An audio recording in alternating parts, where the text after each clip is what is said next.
On Kawhi, I'll be surprised if he returns this season. We only have X number of games left in the season, and he's still not ready to go. And if by some chance he is, it's going to be pretty late into the season, and it's going to be a tough decision. How late you bring somebody back. So that's why I'm just trying to be honest and logical. I'll be surprised if he gets back this year. I'm a little surprised to get that update from Greg Popovich on Kawhi Leonard. Welcome to SI Now. I'm Robin Lundberg here with Ryan Aselta. Yeah, Robin, this situation becoming more and more puzzling. Leonard has been medically cleared to play, though it's up to him if and when he returns to the basketball court. Now, Popovich may be sending a message with his comments. The way this whole thing is starting to play out, though, what worries you more at this point? Kawhi's future in San Antonio or overall his future in the NBA? I'm going to start with the injury first. I feel like sometimes we don't treat these athletes like human beings, and he's had a chronic injury to his quad, so he might not feel comfortable mentally. I don't know. I don't know what the gap here is. The Spurs medical staff has obviously cleared him, but Kawhi Leonard, whether it's physical or mental, feels that something is wrong. And if you're a primetime athlete like he is, and you're having that kind of debilitating pain in that big a portion of your lower body, I can understand why he might be hesitant, because he got back on the court, then he was re-injured, and now he just doesn't want to rush it. But the rift does appear to be growing between he and the Spurs, with the injury perhaps being the impetus. And I wouldn't be shocked, Popovich used the word surprise, I wouldn't be that surprised if the Spurs consider moving Leonard this offseason. Yeah, there's clearly some kind of disconnect going on there. We saw the stats. This is a very good basketball team without Kawhi Leonard, but they are not a championship caliber team without Kawhi Leonard, and that's what this comes down to. Popovich, interesting, trying to read between the lines a little bit. He's clearly frustrated because he saw Tony Parker with this exact same injury, 10, 12 years older than Kawhi Leonard, recover much quicker than Leonard has. I'm not buying Pop saying, I don't know how late is too late to bring a guy back. Kawhi Leonard's ready a week before the playoffs. He comes back, he gets ready quickly, and he can play. This is a long-term issue, though, when it comes to the contract situation. Leonard can sign that 5-year extension this coming summer. They kind of have to toe the line with Kawhi here. If they upset him too much and he chooses not to sign, he's an unrestricted free agent a year from this coming summer, and that could be disaster because this is a guy we thought was going to be face of the franchise for 10 years. Two quick notes on what you just mentioned. One, we're not used to seeing this with the Spurs. Yeah, so not at all. It's very odd. Two, I wouldn't be surprised if Greg Popovich was using this as some sort of leverage or a technique, finally putting it out in the media so that Kawhi Leonard can hear it, and maybe that gets them back together, and maybe it gets his return to the court happening a little bit more quickly. Almost a statement of, hey, now or never, Kawhi. You're coming back. You got to come back now so we can work you back into the system. Now, LeBron James was all for changing the format of the All-Star game, but he's not so keen on some of the other changes the NBA is considering, namely reseeding the playoffs. It's cool to mess around with an All-Star game. We proved that you could do that, but let's not get too crazy about the playoffs. You have Eastern Conference, you have Western Conference, and you have Eastern Conference champions. You have guys that win the championship from the Eastern Conference who wins the big dance, and then sometimes you have them from the West as well. LeBron may feel that way, but he certainly opens himself up for criticism. Namely, do you think he just wants to keep his path easier in the East? I mean, clearly LeBron has an agenda. He's been to 8 straight finals coming out of the Eastern Conference. But I go back and forth. I tend to agree with him. I don't think this needs changing. Some things just work. Correct me if I'm wrong. The NBA has been pretty darn good for, 40, 50 years or so, Robin. When you look at the way things are, if we went to this new playoff system and it had taken place years ago, we would lose a lot of the rivalries that were born in the conference. The Bulls-Pistons, the Knicks-Pacers, the Knicks-Heat. A lot of those playoff matchups wouldn't have happened. If they were to change this and go to 16 teams, I think it's a complete overhaul, though. I think you got to go no conferences, top to bottom, top 16 teams overall, and then that would change the entire culture and schedule of the NBA regular season to foster that. But I think it's a change that's not necessary. I kind of agree. The All-Star game changed.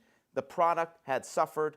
They made a change. Has the playoff product really suffered that much over the last 10 years or so? I don't think so. It doesn't mean you can't make it better, though. When LeBron said this, I knew what the instant criticism would be. But he's far enough in his career, and this would probably take long enough to, actually overhaul, where it likely doesn't affect him much. And that's the instant reaction a lot of people have is, hey, the history of the game is altered.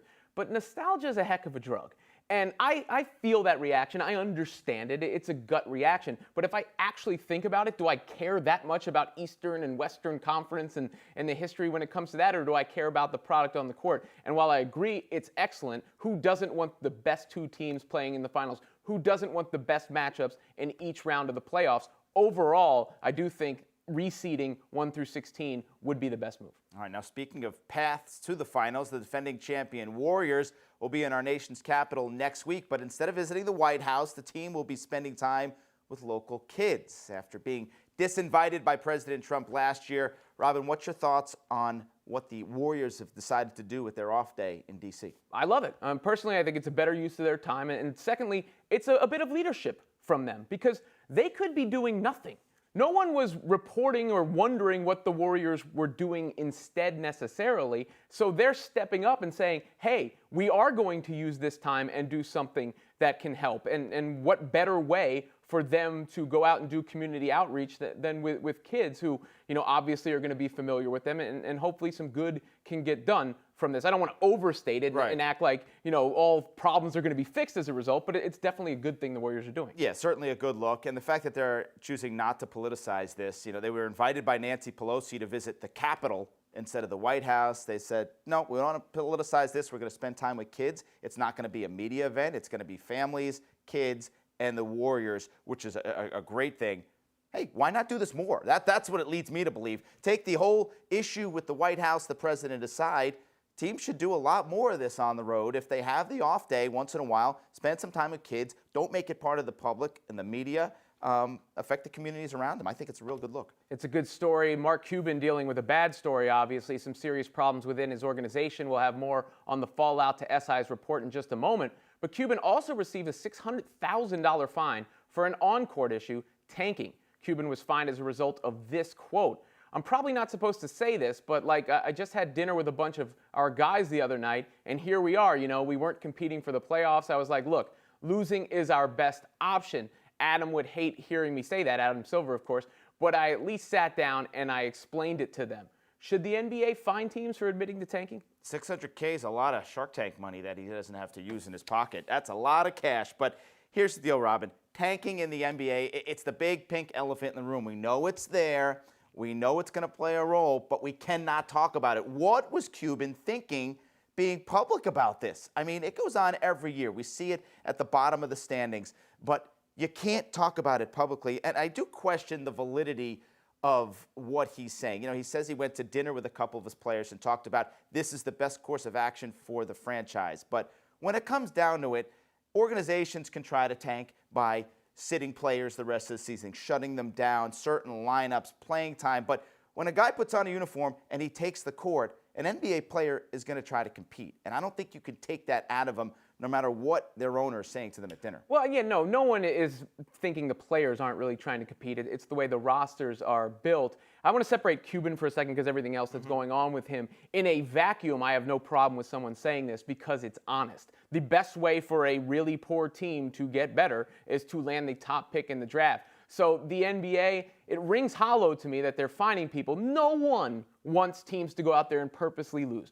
No one wants to watch that product, but I, as a viewer, understand the method behind the madness there, and the NBA has to fix the system if they want this to stop. Yeah, how do you protect the integrity, though, of the game? And that's not just the NBA. Let's face it. There's sports that deal with this as well. But I guess they have to fix the draft process, the lottery process, which is going to change in the coming years here. But protect the integrity of a basketball game. Fans are going to go to a lot of games down the stretch here. We're talking about there's maybe 15 teams are considering tanking. What kind of product are they paying to see? I say shorten the season a little bit, leave a break between the end of the regular season and the playoffs, and have the teams that don't make the playoffs play a single elimination tournament for the top pick in the draft. That's what I say.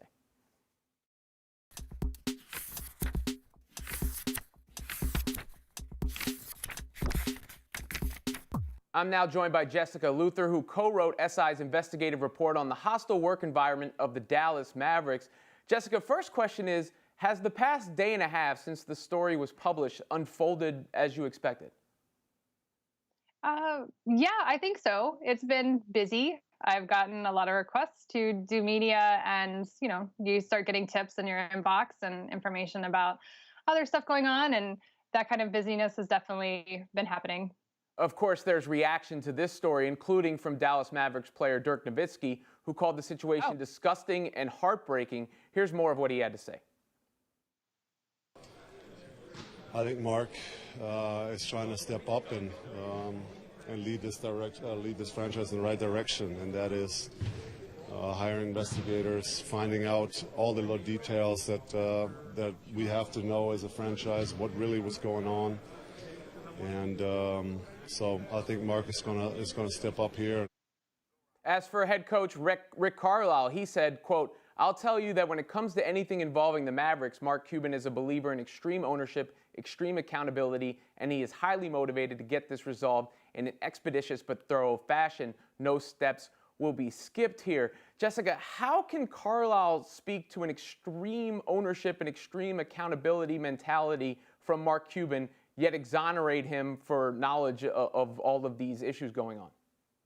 Yeah, I think that's sort of the pressing question. I mean, that's certainly why this has been such a huge story outside of just the detail in the report is, what did Mark Cuban know? And if he did know things, why didn't he act sooner? And he certainly has been clear over the last day that in the one case involving the employee for Mavs.com who had pleaded guilty to a conviction of domestic violence and then, reportedly harmed another employee when they were dating.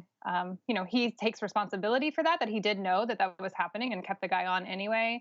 As far as the CEO and president, Ferdinand Osiri, who was there for a couple of decades, Cuban won't talk about that yet. And we'll have to sort of wait for the investigation, but that's an internal investigation. So, I don't know. I think sort of the answer around Cuban, a lot of the answer right now is that we just don't know how this all works out.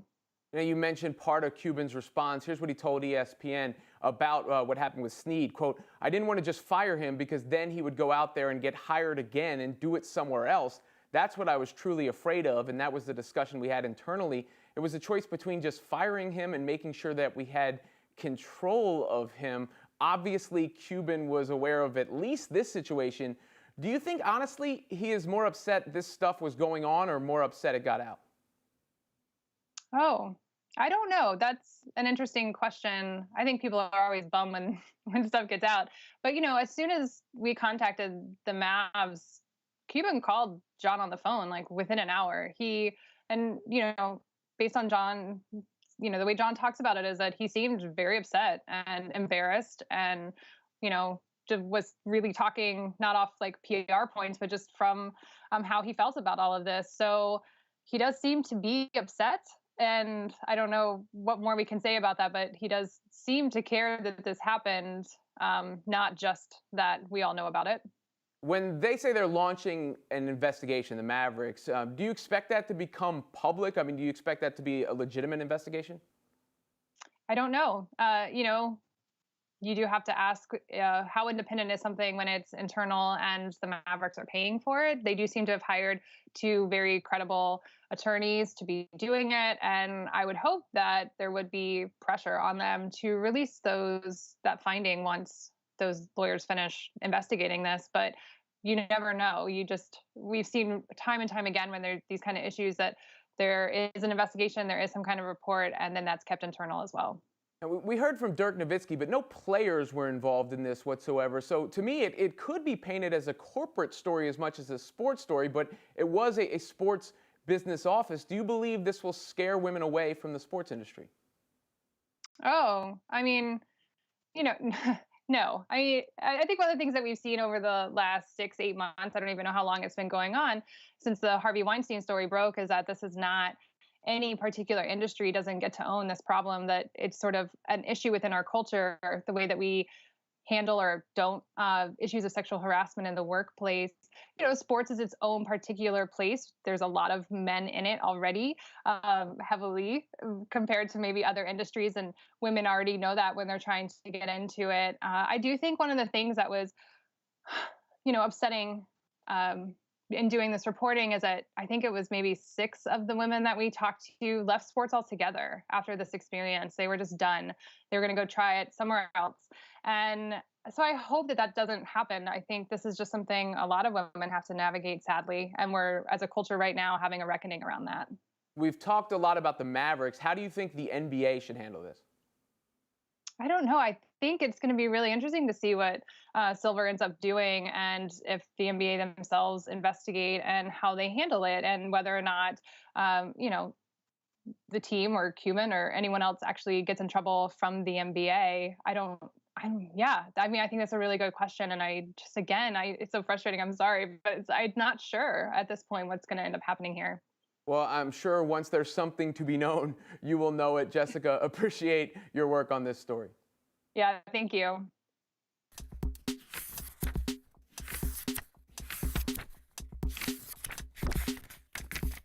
Well, the United States women's hockey team struck gold on Thursday, earning our adrenaline performance presented by Toyota.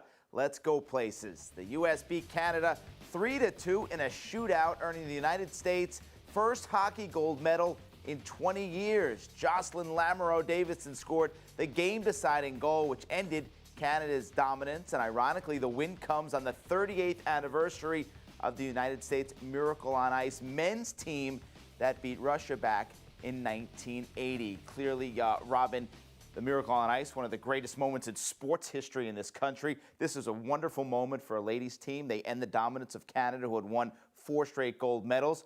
Pretty impressive stuff from the ladies. No doubt about it, and I think you could see it all in the reaction when one of the Canadian women took off her silver medal immediately. That was a surprise that they were defeated, and then the reaction here as people were celebrating in the moment, a great moment for Team USA and the women's hockey. Yeah, you mentioned surprise. I'm kind of surprised it's taken 20 years. The U.S. women won the inaugural women's hockey gold 20 years ago. Canada has owned the sport since then, but I think they're making it known that in U.S., not just women's hockey, men's hockey as well, as they enter this new generation without the NHL players, that the United States needs to compete. They should compete for gold medals, and the women showed us this week in South Korea. Yeah, I mean, there's no better way of showing it than winning the whole thing, right? It's day 14 at the Winter Olympics in PyeongChang. Here's who won, what made news, and which events you should watch. USA beat Canada 3-2 in an overtime shootout for their first gold medal in women's hockey since 1998. The win avenges a 2014 loss in the gold medal match in Sochi. Michaela Schifrin took the silver medal in the women's alpine combined, while Lindsey Vonn missed the podium in what will likely be the final Olympic event of her career. Jamie Anderson also took silver in big air snowboarding after a fierce battle with Austrian Anna Gasser, who won gold on the final jump of the competition. Team USA had a very strong showing in the halfpipe ski, nearly sweeping the podium. David Wise took his second consecutive gold in the event, while Alex Ferreira took silver. Tonight in primetime, the women conclude the singles figure skating competition with the free skate program. Team USA has a lot of ground to make up, as the Russian duo of Elena Zhigitova and Evgenia Medvedeva have dominated thus far. All right, Olympic silver medalist Chris Mazdzer is here. And Chris, you're back from South Korea. You got your silver medal from the luge competition, where you became the first American ever to medal in singles luge. What's this been like? I know it's been a whirlwind. You get a congratulatory response video from Mila Kunis. Yeah. Any other celebs, athletes reaching out to you? I mean, that was the biggest one right there. That was I was not expecting that at all. To see that was really cool. Yeah, I mean, being back feels really good. But I am going back over to the closing ceremony, so short-lived. You want to get more congratulatory messages then? Is that why you're headed back over there? I'm heading back over there just because like a lot of athletes will be retiring, and so spending time with them, like this is the last time that we're all going to be together, and it's a lot of fun because I mean during the Olympics everyone's competing, so that when everyone's done we can hang out, we can have a good time, and then yeah, I don't know when I'll see them next. How much camaraderie is actually established over an event like this? So with Team USA, we all live in one building, either in the mountain cluster or down in the coastal cluster. And when we train, people have the idea that we're all training together year-round, but that's not the case. We train in different facilities, different cities, and our World Cup circuits take us to different places around the world. So a lot of times, the only time I'm running into a lot of these athletes is at the Olympics. So it's great. We have little athlete lounges that we're hanging out in, and I'm meeting, like, some of the people that I always see. Like, you'll get the big, Team USA press release, and you're like, all the people of them, but then you actually get to meet them at the Olympics. Take us inside that Olympic Village. You've experienced 3 different Winter Games now, Vancouver, Sochi, and now South Korea. Kind of different stages of your life. I mean, you're 29 now. You were a 21-year-old kid back there in Vancouver. What's it like being in the Village, the atmosphere away from the track, away from the arena, when you're hanging out with all these athletes? Are the stories as fun and cool as it sounds to us on the outside? Yes and no. I think first and foremost, we're there to compete, and we're always really respectful of other people. So with men's luge, we're done on the second day. So we have 13 days to go to all the venues, to meet everyone, to have a really good time, but we're always respectful of all the other athletes competing. So yeah, it can be a good time. Like, it's great meeting people from around the world. Like, we trade pins. Pins are like currency at the Olympics, which I don't think most viewers understand. So you can meet people from other countries just through trading pins and things like that. But it's a big family. We're respectful of one another, but yeah, we like to have a good time. What's the craziest thing you saw or did? At this Olympics? All Olympics. I mean, going back to the pin concept, my family came in a couple days before the competition, so I spent the night at their place because it's kind of far away. But I woke up because I was scared I couldn't get a taxi back. So I tried to get a taxi at 1:30 in the morning. No taxis are picking up, and if you do, you don't speak Korean. So I actually had to bribe a bus driver who was sleeping in his bus, like a big 60-passenger bus, with 2 pins. First pin was to get his attention, and then the second pin was to show him on Google Maps. Here, here, here, here, here, here, here. Another pin. The pin's more valuable than, say, Bitcoin or something? I mean, maybe not a Bitcoin like to a regular pin, but actually the Olympic pin you get for a silver medal, I'm going to value that more than a Bitcoin, for sure. As long as you don't trade in the one on your neck. Yeah. True, yeah. This is definitely worth more than a Bitcoin to me. Yeah, you compete in a niche sport here. How did you discover luge? I know you were born in Massachusetts, then moved to Lake Placid. How did you get into such a unique sport?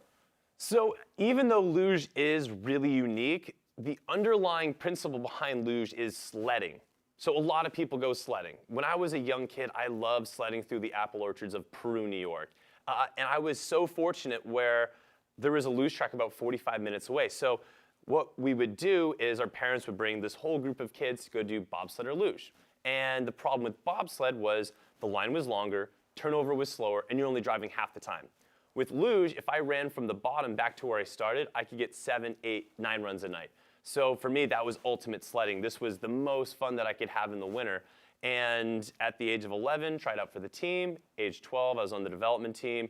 And age 13, I don't know what they saw in me, but they took me over to Europe on the junior national team with a bunch of 18, 19-year-olds. And yeah, I grew up pretty quick. Yeah, I'd say so. This path that's gotten you to this point, there's been bumps in the road, even up until a couple days before competition. You were thinking about leaving the sport. I know you've talked publicly about there's not a ton of money in the sport for you as far as making a career of this. How did you get your mind right, knowing that, hey, this might be it for me? I may be leaving the sport after this run, and all of a sudden now things have changed. You got a silver medal. Yeah, things have definitely changed. Yeah, I think I've always been open about the struggle that amateur athletes do experience, and I was fortunate where I had a lot of success like in my career. A couple years ago, I was ranked 3rd overall in the world, podiumed in 5 out of 9 World Cups, which sets you up really well. You do get a lot of support for doing something like that. But the last 2 years, I haven't medaled on the World Cup podium. I have a couple 4th place finishes, which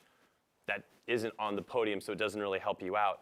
But I feel like nothing changed since then, since all of that success. Mentally, physically, the way I trained, the way I prepared, the way I was actually going down the hill, I felt just as good as I did the season where I finished 3rd overall in the world. So that confidence is deep down inside of you, but as an athlete, a lot of times, like, your self-image is directly correlated with results, although it shouldn't be. But mentally, it's really difficult when you're like, everyone's providing me these resources, I'm not performing for some reason, and you have a lower self-esteem because of that.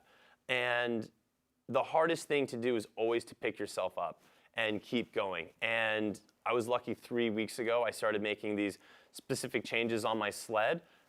A lot of people helped me out from crazy places, from other countries. My competitors, who are also my friends, started helping me out. And the World Cup going into the Olympics, I finished 6th place, which is a good indicator because a lot of people right before the Olympics, they're busting out their best equipment. So I had that confidence within myself. And then I had my family and my friends over in Korea, and it was like, Chris, we've got you no matter what. Like, I had to be comfortable with who I was as a person. I had to separate myself from the results. So going into this potentially last Olympics, I was going fly or die. I was either going to medal or I was going to crash. Like, I took all the training wheels off. I took all the risks that I possibly could, knowing that my family and friends were supportive of who I was as a person, and I was so comfortable in the Olympics. It was like the most relaxing race I've ever had. Is that what you mean by changes to your sled as well? What exactly do you do to your sled to get to that point? So what you can do is like the way I lay down in my pod, the way I fit. So I ground down the back of the sled. I made some little changes there. So to help with aerodynamics, I changed where my feet rest on the Kufins, again, for aerodynamics. And then on the steels, if you think about it like this, there's very little friction with our metal runners on really cold ice. So we need enough grip so we can control the sled, but the more grip you have, the slower you're gonna go.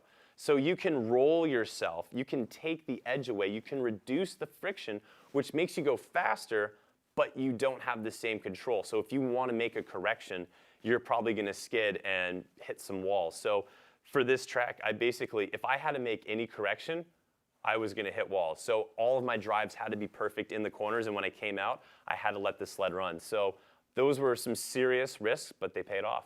Yeah, you talked about that tough stretch that you went through leading up to this. I think you jumped in a frozen lake in January to kind of get the bad juju out. Yeah, seriously. Did you do anything in South Korea, superstitious wise, or is there something you're going to work in the future? I know you said the plan is to make it to Beijing 4 years from now. You got any more lakes you're going to be jumping in? What do you think? This was 2 years ago. This was when it started. But yeah, this was cold. Like, I definitely feel cold, people. Like, that was. Yeah, do you feel cold? I mean, you spend your time. I mean, I do a winter at a frozen track and a winter sport. Yeah.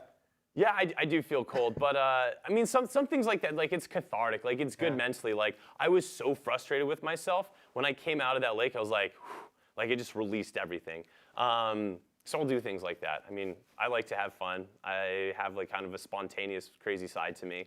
But I mean, I'm going 4 more with this, and hopefully I don't have to jump into lakes for frustration. I can jump into lakes for fun. Yeah. Another way you may kind of vent is you recently wrote a blog post saying that the media attention should be focused on the games and the athletes rather than some of the narratives on doping, politics, and security. Do you actually believe that the primary narrative around these games wasn't on the athletes of the competition? No, I think there was some parts where the focus was, on security, where like I would go into a media call and everyone's like, oh, security, security, security, security. And you're like, that is a topic. Like, we need to talk about all of those topics, like, for sure. Don't erase that narrative. But a lot of times, like, you can focus on the positive stories in sports. You can focus on how competitors are helping other competitors. Like, just because, like, the Olympics is a way that we can bridge cultural divides. It's a way where the world unites under the idea of like hard work, perseverance, and being a positive role model is a good thing for our society. That not taking shortcuts is like the way to go. So I think the narrative can like shift to that a little more. Like, it doesn't have to go all one way or another, but there's a lot of great stories out there that could be covered. But I mean, if you want to talk about security, doping, politics, those are really easy things to talk about. They're right there in front of you, and they're easy answers for people to come up with. The harder thing is to dive into the decades of commitment that these athletes have gone through, like hearing about their struggles and how they overcame them. So that's what that article was pretty much about, where I think we're going in a great direction. I think that a lot of things we're starting to push back, and we're focusing on really good stories in this Olympics. But I wrote this, I think, a couple weeks ago, and that was kind of the result of just getting all these security. I'm like, enough with the security. Like, I feel safe going to South Korea. Like, let's not focus on that. Things have clearly changed for you. The future, bright. I know you're going back to South Korea to celebrate and take part in the closing ceremonies. Plan to go to Beijing in 4 years. Between there, a lot of opportunities for you. I know you're working with Classroom Champions right now. Tell us a little bit about what you're going on. Yeah, so specifically with Classroom Champions, it's an organization, it's a nonprofit organization, and they mentor kids. As an athlete, you go and you talk out of school, and you give this great presentation, and it can resonate with kids for a couple days, couple weeks, but if you're not there to reiterate that message, it kind of gets lost. So this is an online platform where we can be active and we can be positive role models every month. Every month we're sending in a video and we give kids a challenge. And if it's on perseverance, diversity, commitment, overcoming obstacles, the challenge really allows the kids to look inside and do something meaningful for them. And I've seen the kids like create toy drives at on army bases. And I think that's a way that we can really be a positive influence. I tried to get into this program 3 years ago, but there wasn't enough funding. So I'm donating $5,000 from this medal winning to support that cause. And my challenge was to have other people match that. So we've already raised like $40,000 in 2 days. So I think it's a great program and it's a great way for athletes to give back. Very cool stuff. Chris, of course, going back to South Korea, grab a few more pins, have a little more fun in the village, and take part in those closing ceremonies. Chris, congratulations on your silver medal, and thanks for being with us. Hey, thanks so much, guys. All right.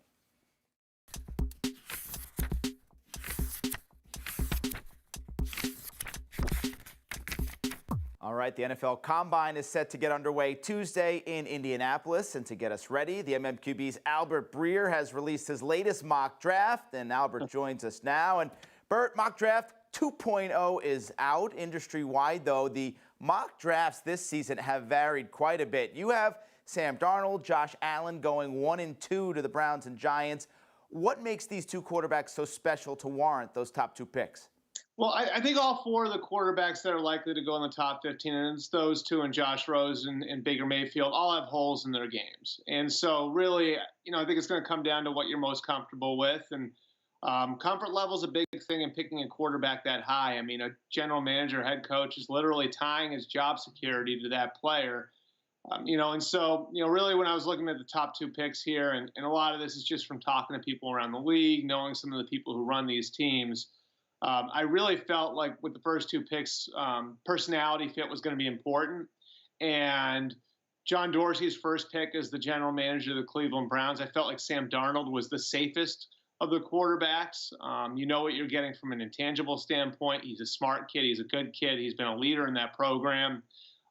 He's got his issue with his delivery and everything else, but he's probably the safest of the prospects. And then, really, number 2, with Dave Gettleman in charge, I felt like Dave Gettleman would be more comfortable with Josh Allen than he would be with Josh Rosen. That's just a hunch at this point. We've got a long way to go, but I really felt like the personality match was probably a little bit better between Allen and Gettleman than it would be between Rosen and Gettleman.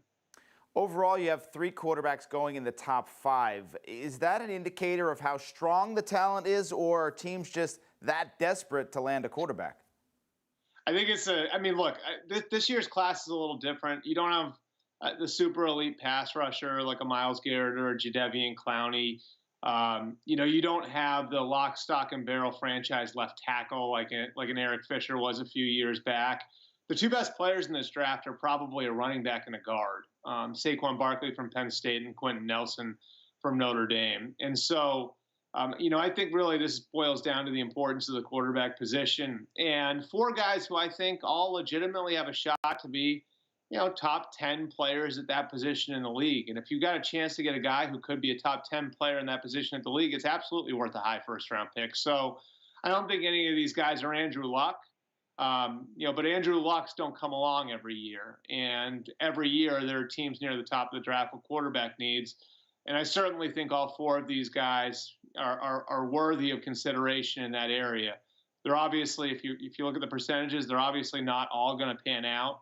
But I think all 4 of them have a shot. And because each of those guys has a shot to be that type of player, that's where they'll go, that high in the draft. Now, we've seen quarterbacks recently who were taken in later rounds, like a Dak Prescott, Russell Wilson, who both took over starting jobs very quickly in the NFL. Is there a quarterback you see being overlooked in the early rounds that could be a steal later in the draft? You know, I think that after the first 4 kids, you're probably going to be waiting a little while to see the next guy go. But there is some depth in this year's class, and that's the good thing for teams that are drafting high that may not be in love with a Rosen or a Darnold or an Allen or a Mayfield, is you can get a really good player then in the top 15 and then maybe double back in the second or third round and take a flyer on a guy like a Lamar Jackson or a Mason Rudolph or a Luke Falk or a Kyle Lauletta from Richmond.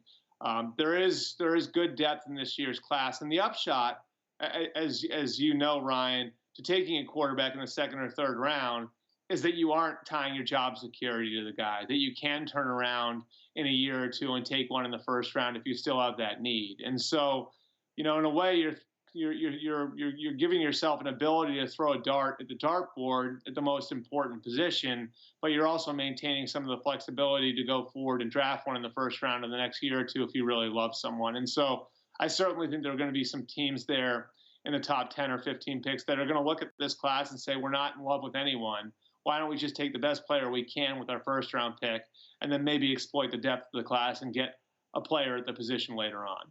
How about the flip side of this? Is there a QB that you think is being overvalued that may have a skill set that you don't think is going to translate well to the NFL? Yeah, I think the stock answer to that question this year is going to be Josh Allen, and that's because the production doesn't match the talent, you know. And he's big, he's strong, he's athletic, he's got an enormous arm, and he's coming out of the same system that Carson Wentz played in college. Of course, Craig Bohl, the coach at Wyoming, was the coach at North Dakota State. And worked with Carson Wentz for 3 years there in Fargo.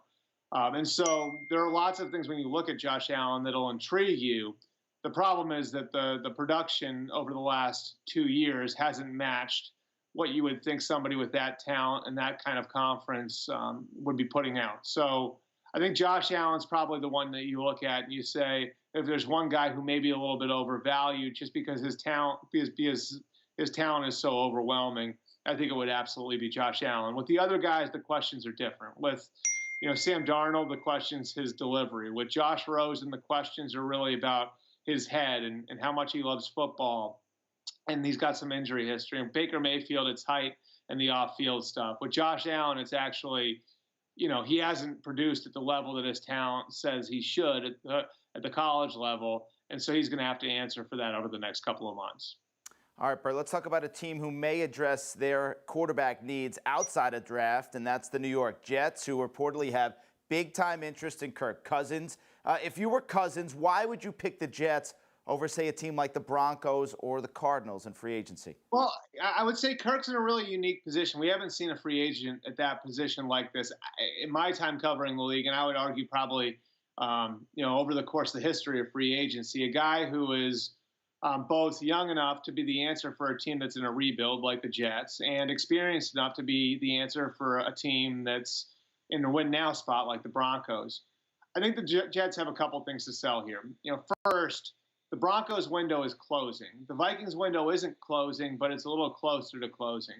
The Jets window may never open, but if it does open in the next year or two around guys like Jamal Adams and Marcus May and Leonard Williams, it figures to stay open for 5 or 6 years. Like, they potentially could be in a championship window for an extended period of time where some of the other suitors for Kirk Cousins have limited windows and then maybe going through a rebuild in 2 or 3 years when Kirk's still going to be in the prime of his career. Here's the other thing that people should really pay attention to, the coaching. One of the things that Kirk really wants, he wants to feel like a team is making him the franchise guy. He wants to feel like a team is building around him. Well, the Jets have a coach in-house, an offensive coordinator, Jeremy Bates, who feels very, very strongly about Kirk and his ability. On top of that, Jeremy Bates is from the same football coaching family as Kyle Shanahan and Sean McVay, the two offensive coaches who Cousins had the most success under. And both McVay and Shanahan absolutely love Cousins. And so what Jeremy Bates is going to be able to sell to Kirk Cousins is, hey, come here, and I'm a version of Sean McVay. I'm a version of Kyle Shanahan. I believe that you can be a Drew Brees type player in this offense, because that's what Kyle and Sean believe. And we believe we can make you into that type of player. I think that'll appeal to Kirk in the end, too. On top of that, and I don't think that this is any sort of breaking news, the Jets also have a lot of money to spend and are willing to spend it on this player. And they're willing to spend not just cap dollars, but they're willing to spend cash and fully guaranteed money that they'll have to fund to the league to get this thing done. Yeah, reportedly willing to pay whatever it takes. You have the Jets taking Notre Dame offensive lineman Quentin Nelson at 6. If the Cousins plan doesn't come to fruition in New York, do the Jets go for a quarterback, and who do you see them target at 6? Oh, I certainly think that if they don't wind up with Kirk Cousins, that they will be looking very hard at the quarterbacks. The nice thing for the Jets is that there's a whole bunch of lag time there. You know, free agency starts March 14th, so presumably they'll have an answer on Kirk Cousins right there on March 14th. And then if that doesn't work out, they've got 6.5, 7 weeks to prepare for the draft and get ready and reset. And take a harder look at all of the quarterbacks who are going to be available to them. And they have spent a lot of time and resources over the course of the last 4 or 5 months delving into Sam Darnold and Josh Allen and Josh Rosen and Baker Mayfield. And if things turn out that they don't get Kirk Cousins, I certainly wouldn't rule out the idea that they could aggressively move up. I think Baker Mayfield is going to be somebody who's going to be on their radar.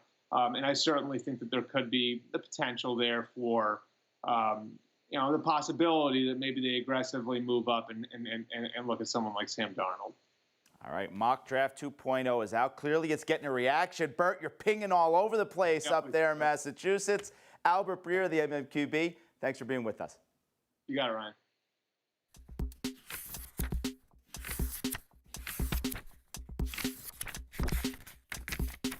That'll do it for us here today, but make sure you ping us your comments on Facebook and Twitter as well. We'll be back tomorrow, 10:30 a.m. Eastern. In the meantime, you can check out @SI Now Live on Twitter for the latest videos and updates. Have a good one.